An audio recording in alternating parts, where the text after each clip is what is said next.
Lower limb, surface anatomy, femoral region, anterior and medial compartments of the thigh. Great saphenous vein.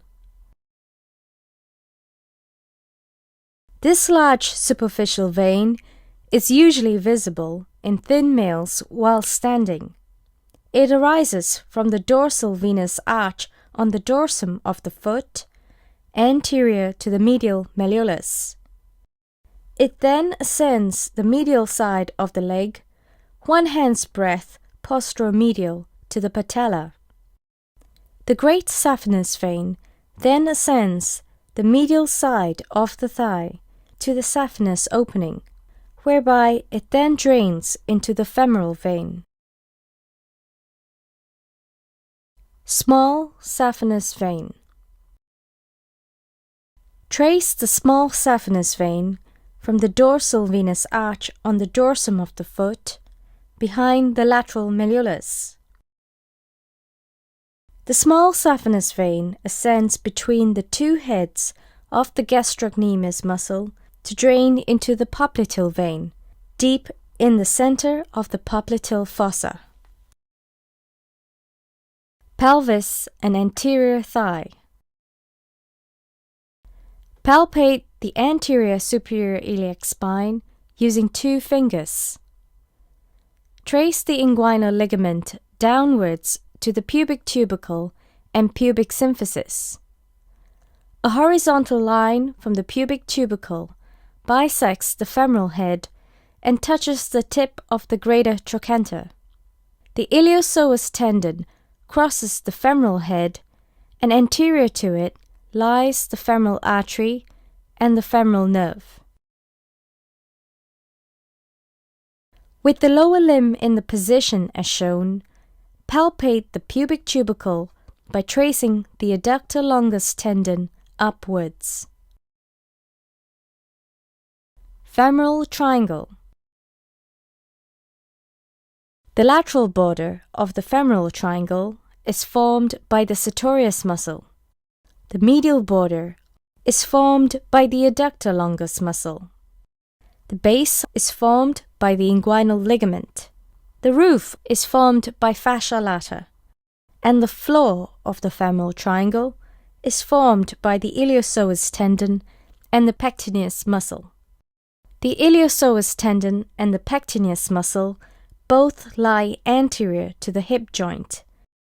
The femoral head may be palpated deep in the femoral triangle. Femoral triangle contents. The femoral nerve reaches the thigh beneath the inguinal ligament, just lateral to the femoral artery, lying on the iliopsoas tendon.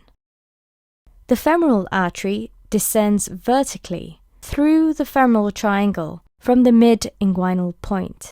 The femoral artery pulse is palpable just below the mid-inguinal point. The femoral vein lies medial to the femoral artery. It also lies anterior to the pectineus muscle.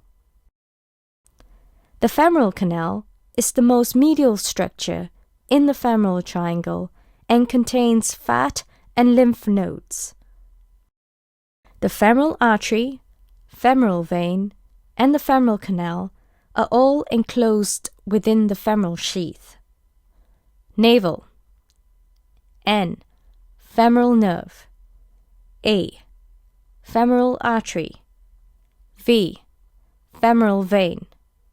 A gap, and L. Lacunar ligament. Muscles in motion. Anterior compartment of the thigh. Sartorius muscle. Sartorius muscle is attached proximally to the anterior superior iliac spine and crosses the thigh medially to its distal attachment, the pes anserinus. Pes anserinus, also known as the goose's foot, is located posteromedial to the tibial tuberosity. Sartorius is often known as the talus muscle. Sartorius assists in flexion, abduction, and lateral rotation of the thigh at the hip joint, and also flexion and medial rotation of the leg at the knee joint. Sartorius is innervated by the femoral nerve. Quadriceps femoris muscle. The quadriceps femoris muscle has 4 proximal attachments: rectus femoris, vastus medialis, vastus lateralis, and vastus intermedius. The quadriceps femoris muscle is attached distally to the patella. It is then extended beyond it as the ligamentum patella, which is then attached to the tibial tuberosity. Both the patella and the tibial tuberosity are palpable. The quadriceps femoris muscle is a strong knee extensor and a weak hip flexor.